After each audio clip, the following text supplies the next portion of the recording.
And I was living in that parsonage at the time, but I knew that in the next few months, that space would be vacant. And I knew LSC was looking for space. And I knew that part of God's mission is that people have homes and that refugees are cared for.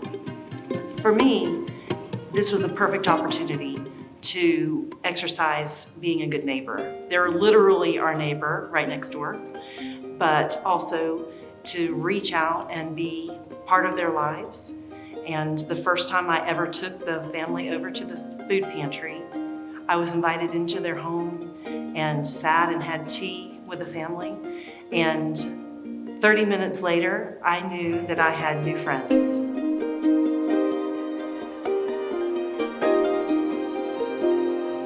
We had no choice, or to stay and maybe die, or suffer in some other way. There are bad ways which suffered men, women, and even kids and even infants. So I didn't want my family to suffer, to lose my kids, to lose my husband. I mean, an absolute core premise or tenet of the Old Testament is hospitality. It was a cultural reality that you welcomed people and provided for their basic needs. It was not only kindness and courtesy, it was survival. We are looking just for safe place for us, for our families, for our kids, and at least for some time, some kind of normal life. Because there is no normal life now in Ukraine.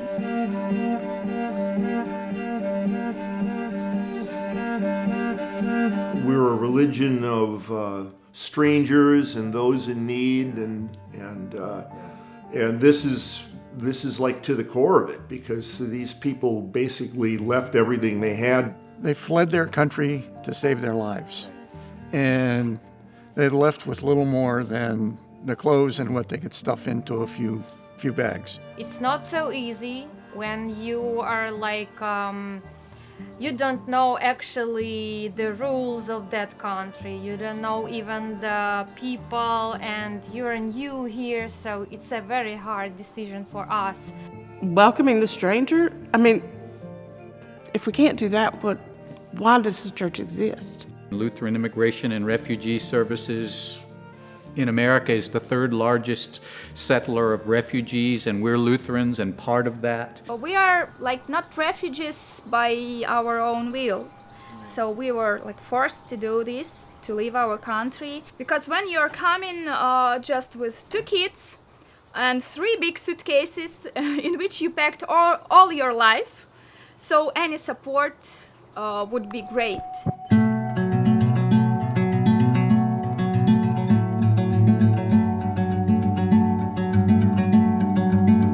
When the war broke out in Ukraine, we had such a sense of sadness, and you feel so powerless. You think, oh, human beings are doing this to each other again. And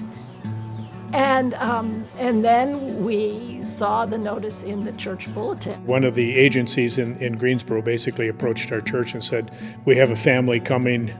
This is Friday. We have a family coming on Monday. Would you be interested in sponsoring a family? I don't feel like I'm doing that much work. You know, I made my home available, and I got this wonderful family, and it's been a joy. You know, it's not a burden. You know, it's really a banquet. Abraham and Sarah, our roots, our ancestors, they're minding their own business in their tent one day, and 3 strangers come by, and they happen to be the presence of God with a message for them. And all the Abrahamic faiths owe our roots to that story. And there were strangers, aliens, coming by, and they offered them what? Hospitality. Welcome and hospitality. And in that moment and that gesture of sharing love with a stranger who was wandering by, God showed up.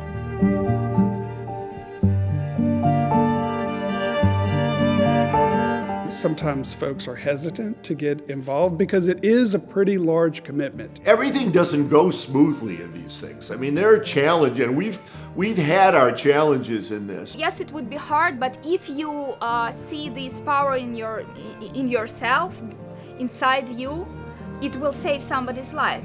It is a bishop's challenge. Certainly it's a challenge for the people who have been displaced. There were challenges. There will always be challenges, but I think anything worth doing is going to push us out of our comfort zone and be, something we learn from.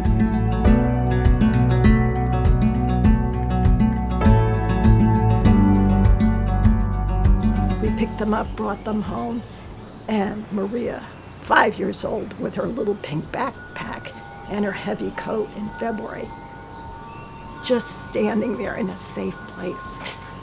To me, that's what faith is. It's just doing things and exhibiting your love and your care. We are in a safe place, and government help us, people help us, communities help us. To give us a sense of synod together, that we can together, we all want to do this, and we don't really argue about it.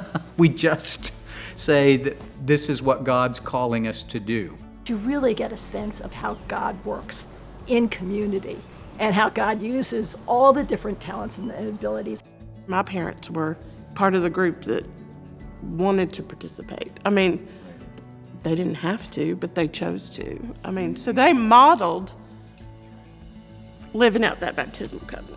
Both Irina and Ivan have done, while they've been here, they took us individually and they said, you're not host family, you're family. And we are. Stand with Ukraine, as we say. Stand with Ukraine. Слава Україні!